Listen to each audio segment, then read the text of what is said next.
Hello friends, welcome to achieve the goal. So friends, जैसे कि आपको पता है कि हम डेली बेसिस पे इस चैनल पे मॉक टेस्ट कंडक्ट कर रहे हैं। तो आज भी हम एक नया मॉक टेस्ट लेकर आप लोगों के सामने आए हैं। लेकिन मॉक टेस्ट स्टार्ट करने से पहले मैं बताना चाहूँगा, जो लोग चैनल पे नए हैं वो चैनल को सब्सक्राइब कर दें, ताकि जब भी हम कोई नया नोटिफिकेशन या कोई भी नया मॉक टेस्ट लेकर आप लोगों के सामने आए तो आपको उसका नोटिफिकेशन आ जाए। तो जो लोग चैनल पे नए हैं वो चैनल को सब्सक्राइब कर सकते हैं। साथ ही साथ मैं बताना चाहूँगा कि फ्रेंड्स, एमसीक्यू डेली अपलोड हो रहे हैं इस चैनल की कम्युनिटी सेक्शन में। इस चैनल की कम्युनिटी सेक्शन में जाओगे आप तो डेली एमसीक्यू वहाँ पे होते हैं। वो एमसीक्यू भी आप दो। और साथ ही साथ अभी तक हमने काफ़ी सब्जेक्ट्स के मॉक टेस्ट कंडक्ट कर दिए हैं, जैसे कि हमने ज्योग्राफी के किए हैं, पॉलिटी के किए हैं, कंप्यूटर के किए हैं, हिस्ट्री के किए हैं, रीजनिंग के किए हैं। काफ़ी सब्जेक्ट्स के हमने कई मॉक टेस्ट कंडक्ट कर लिए हुए हैं। तो अगर आपको वो मॉक टेस्ट भी देने हैं तो प्लेलिस्ट में जाइए, प्लेलिस्ट में सारे मॉक टेस्ट अवेलेबल हैं और सबके सब टाइम बेस्ड मॉक टेस्ट हैं। तो वहाँ पे जाके अपनी तैयारी चेक कीजिए कि आपकी तैयारी कितनी है, आप उतने टाइम में अच्छा स्कोर कर सकते हैं या नहीं। वो आप प्लेलिस्ट में जाके सारे मॉक टेस्ट दे दीजिए। तो चलिए फ्रेंड्स, आज ये मॉक टेस्ट स्टार्ट करते हैं। देखते हैं ये मॉक टेस्ट आज नया कौन से सब्जेक्ट के।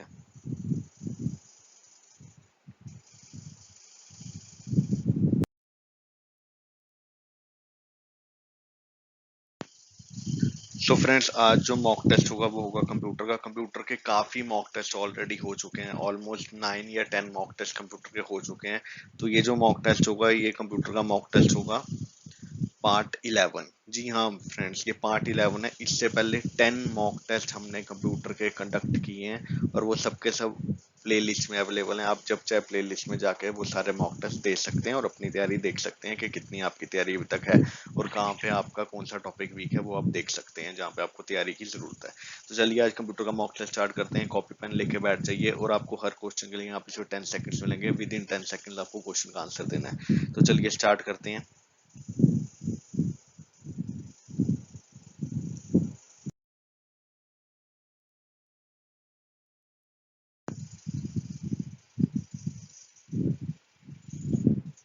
So the first question is, how many layers are in the OSI model?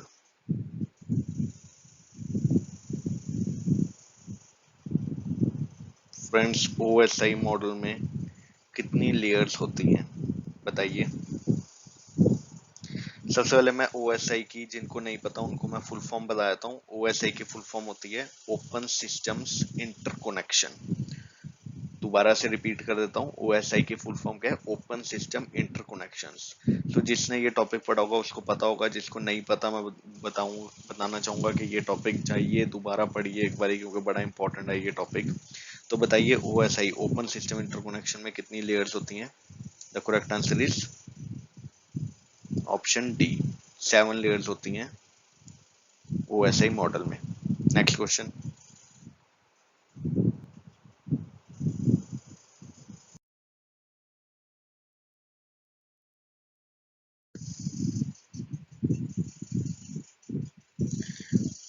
Which protocol is used for browsing data?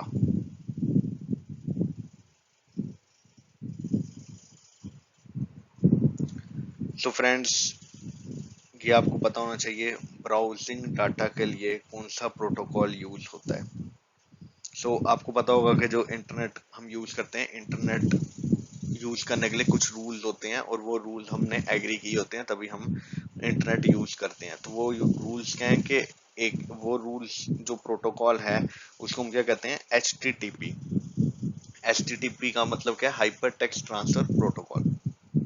दोबारा से सुन लीजिए, HTTP का क्या मतलब है? Hyper text transfer protocol. जब भी हम कोई यूआरएल एड्रेस ऊपर लिखते हैं जैसे google.com, तो google.com के आगे हम क्या लगाते हैं? HTTPS, फिर www.google.com। वैसे ही facebook.com अगर खोलना हो तो फेसबुक अगर खोलना है तो हम क्या लगाते हैं? HTTPS www.facebook.com। वैसे यूट्यूब खोलना हो तो हम क्या करते हैं? HTTPS www.youtube.com। तो HTTPS हम हमेशा लगाते हैं। इसका मतलब ये है कि हम रूल्स जो हैं वो सारे रूल्स एग्री कर रहे हैं तभी हम ये facebook.com, youtube.com ये सब हम खोल रहे हैं, क्योंकि हम ये सारे रूल्स इंटरनेट चलाने के लिए एग्री कर रहे हैं। तो ये जो प्रोटोकॉल होता है डाटा ब्राउज करने के लिए, इसको कहते हैं HTTPS, hyper text transfer protocol. So चलिए let's go to the next question now.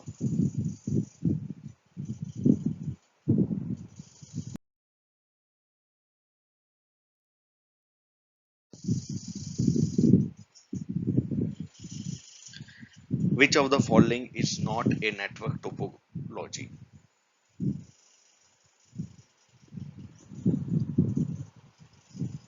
Friends, जिसने ये टॉपिक पढ़ा होगा नेटवर्क टोपोलॉजी, उसको पता होगा कि बस, स्टार, रिंग टोपोलॉजी, ये सब टोपोलॉजीज होती हैं, लेकिन पीयर टू पीयर नहीं होती है। तो इसका करेक्ट आंसर क्या है? D option is the right answer. Peer to peer जो है ये कोई नेटवर्क टोपोलॉजी नहीं होती। Next question no.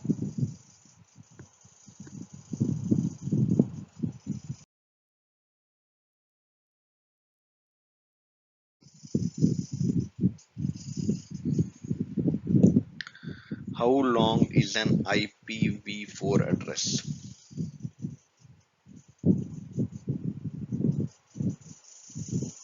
तो मैं बता देता हूँ, आईपी का मतलब है इंटरनेट प्रोटोकॉल। आईपी का मतलब है इंटरनेट प्रोटोकॉल। तो इंटरनेट प्रोटोकॉल V4 मतलब वर्जन 4 एड्रेस जो है वो कितने बिट्स का होता है? तो बताइए क्या होगा इसका आंसर। इंपॉर्टेंट टॉपिक है, कई बार एग्जाम में क्वेश्चन आए हुए हैं। तो बताइए, IPv4 internet protocol version 4 address कितने बिट्स का होता है? The correct answer is option B, 32 bits का होता है ये। नेक्स्ट क्वेश्चन हो।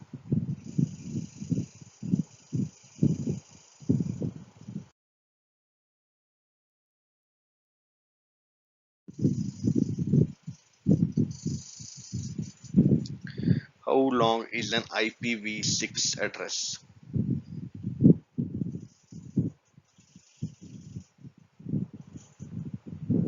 सो फ्रेंड्स, पहले था IPv4 वर्जन 4 एड्रेस, ये है IPv6 internet protocol version 6 address. तो बताइए ये कितने बिट्स का होता है? द करेक्ट आंसर इज, बताइए, the correct answer is option D, 128 bits का होता है ये IPv6। तो याद रखना, IPv4 32 बिट्स का और IPv6 128 बिट्स का। Next question.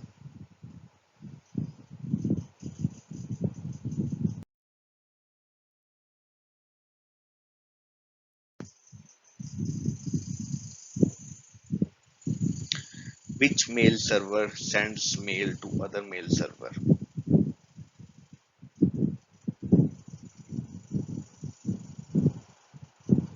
सो फ्रेंड्स, बताइए कौन सा मेल सर्वर है जो सेंड करता है mail to other mail server, उसको हम क्या कहते हैं? तो ये सारे जो भी ऑप्शंस में इन सबकी आपको फुल फॉर्म पता होना चाहिए। जैसे FTP की मैं फुल फॉर्म बताता हूँ, FTPC ऑप्शन। FTP का मतलब होता है फाइल ट्रांसफर प्रोटोकॉल। तो अगर हम फाइल को ट्रांसफर कर रहे हैं एक साइड से दूसरी साइड, अगर हम फाइल को ट्रांसफर करते हैं तो वो जो उसके लिए जो रूल्स एंड रेगुलेशन हम एग्री करते हैं वो होता है फाइल ट्रांसफर प्रोटोकॉल। वैसे ही बताइए, मेल सर्वर जो मेल सेंड करता है दूसरे मेल सर्वर में, उसके लिए जो प्रोटोकॉल हम फॉलो करते हैं उसको हम क्या कहते हैं? बताइए। The correct answer is SMTP। SMTP protocol हम एग्री करते हैं। अब SMTP की फुल फॉर्म क्या है मैं बता देता हूँ, simple mail transfer protocol. SMTP की फुल फॉर्म क्या है? Simple mail transfer protocol. ये हम प्रोटोकॉल जो होता है ये एग्री करते हैं तभी हम मेल एक साइड से दूसरे मेल सर्वर को भेजते हैं। ठीक है, तो चलिए नेक्स्ट क्वेश्चन।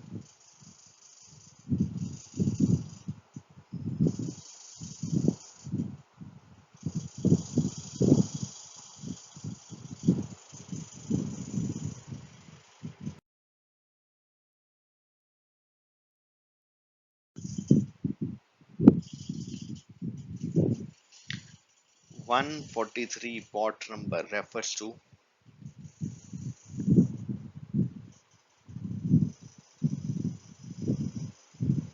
तो बताइए फ्रेंड्स, 143 पॉट नंबर जो होता है वो रेफर किसको करता है? ये काफी इंपॉर्टेंट क्वेश्चन है। कौन सा पॉट नंबर किसको रेफर करता है आपको पता होना चाहिए। अगर नहीं पता तो थोड़ा रिसर्च करिए, थोड़ा और पढ़िए, इंपॉर्टेंट क्वेश्चन है। तो बताइए 143 पॉट नंबर रेफर किसको करता है? ये करता है ऑप्शन सी को, IMAP को। अब IMAP क्या है, मैं इसकी फुल फॉर्म बताता हूँ जिनको नहीं पता। IMAP होता है internet message access protocol. IMAP क्या है? Internet message access protocol. So friends, ये सारे प्रोटोकॉल वगैरह का, ये FTP file transfer protocol, SMTP simple mail transfer protocol, IMAP internet message access protocol, ये POP भी होता है एक। सो ये सारे आपको पता होना चाहिए प्रोटोकॉल और कौन सा क्या करता है। जिनको नहीं पता ये टॉपिक दोबारा पढ़िए एक बारी। तो चलिए let's move to the next question.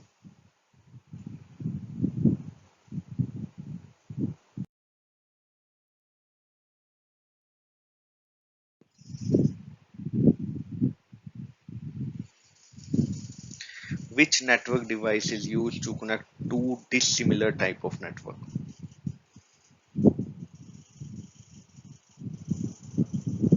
So friends again ये टॉपिक भी बहुत इंपॉर्टेंट है। हब, ब्रिज, स्विच, गेटवे, ये सब क्या होता है ये आपको पता होना चाहिए। सो मैं बता देता हूँ इसका करेक्ट आंसर क्या है। वो नेटवर्क डिवाइस जो कनेक्ट करती है to dissimilar type of network को। जो to dissimilar type of network को कनेक्ट करती है उसको हम क्या कहते हैं, उसको हम कहते हैं गेटवे। तो ये टॉपिक जो है, ये टॉपिक एक बार पढ़िए, जिनको नहीं आता, इंपॉर्टेंट टॉपिक है। तो चलिए आगे बढ़ते हैं नेक्स्ट क्वेश्चन की ओर।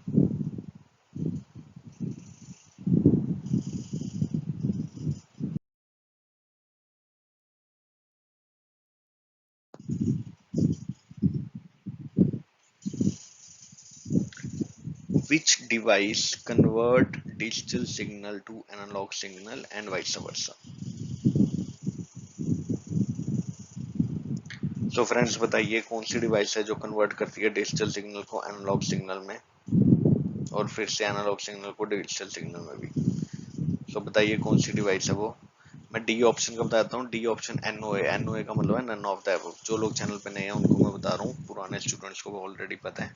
एनओए का मतलब होता है नन ऑफ अबव, मतलब इनमें से कोई भी ऑप्शन करेक्ट नहीं है। तो बताइए क्या होगा इसका आंसर। कौन सी डिवाइस है जो कन्वर्ट करती है डिजिटल सिग्नल को एनालॉग सिग्नल में and vice versa. The correct answer is modem. आपके घरों में मॉडेम होता है तभी आप वाईफाई वगैरह यूज करते हैं, ठीक है। तो ये घरों में भी होता है जहाँ जहाँ पे वाईफाई आप यूज करते हो। तो चलिए let's move to the next question no.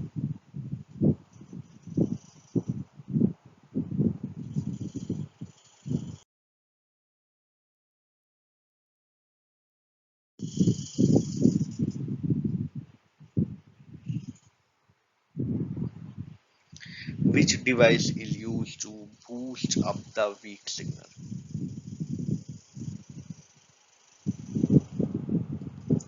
So friends again ये भी बहुत इंपॉर्टेंट टॉपिक है। आपको पता होना चाहिए मॉडेम क्या करता है, स्विच क्या करता है, रिपीटर क्या करता है, रूटर क्या करता है, ये सब आपको पता होना चाहिए। ये बहुत इंपॉर्टेंट टॉपिक्स हैं कंप्यूटर के, और मोस्टली ये लोग अच्छे से पढ़ते नहीं है और एग्जाम में यहाँ से क्वेश्चन आया था और फिर आपके मार्क्स कम आते हैं। तो मैंने वही टॉपिक्स का इस बारी पकड़े हैं इस मॉक टेस्ट में, जो लोग मोस्टली बहुत कम पढ़ के आते हैं, मतलब अच्छे से पढ़ कर नहीं जाते। तो अगर अच्छे से नहीं पढ़ के जाओ आप तो फिर क्या होता है, फिर एग्जाम में 1 या 2 नंबर आपका इस सब्जेक्ट कंप्यूटर साइंस में कम आता है इन टॉपिक से। तो ये टॉपिक अच्छे से एक बार पढ़िए, जिनको नहीं आता वो दोबारा इन टॉपिक को पढ़िए, 1 या 2 दिन लीजिए और टॉपिक को पढ़िए। मैं मॉक टेस्ट इसलिए हर दिन नहीं ला रहा हूँ क्योंकि मैं चाहता हूँ कि आपको 1 या 2 दिन तैयारी के लिए मिल जाए। 1 या 2 दिन आप ये जो मॉक टेस्ट में जो भी क्वेश्चन आपका गलत आता है वो टॉपिक आप 1 या 2 दिन आराम से पढ़िए और उसके बाद अगला मॉक टेस्ट जो आएगा वो दीजिए। तो चलिए बताइए इसका आंसर। कौन सी डिवाइस है जो हम यूज करते हैं to boost up the weak signal. Weak signal को बूस्ट अप करने के लिए हम क्या यूज करते हैं। The correct answer is option A, repeater हम यूज करते हैं सिग्नल को बूस्ट करने के लिए, ठीक है।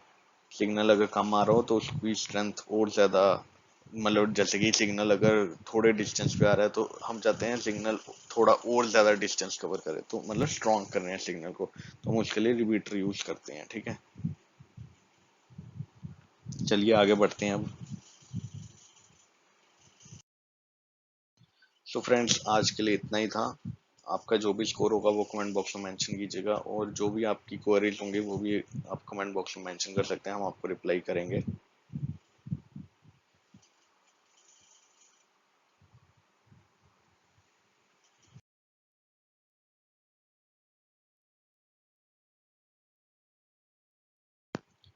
सो फ्रेंड्स नेक्स्ट टेस्ट जो है वो बहुत जल्द अपलोड होगा, तब तक के लिए keep preparing and best of luck.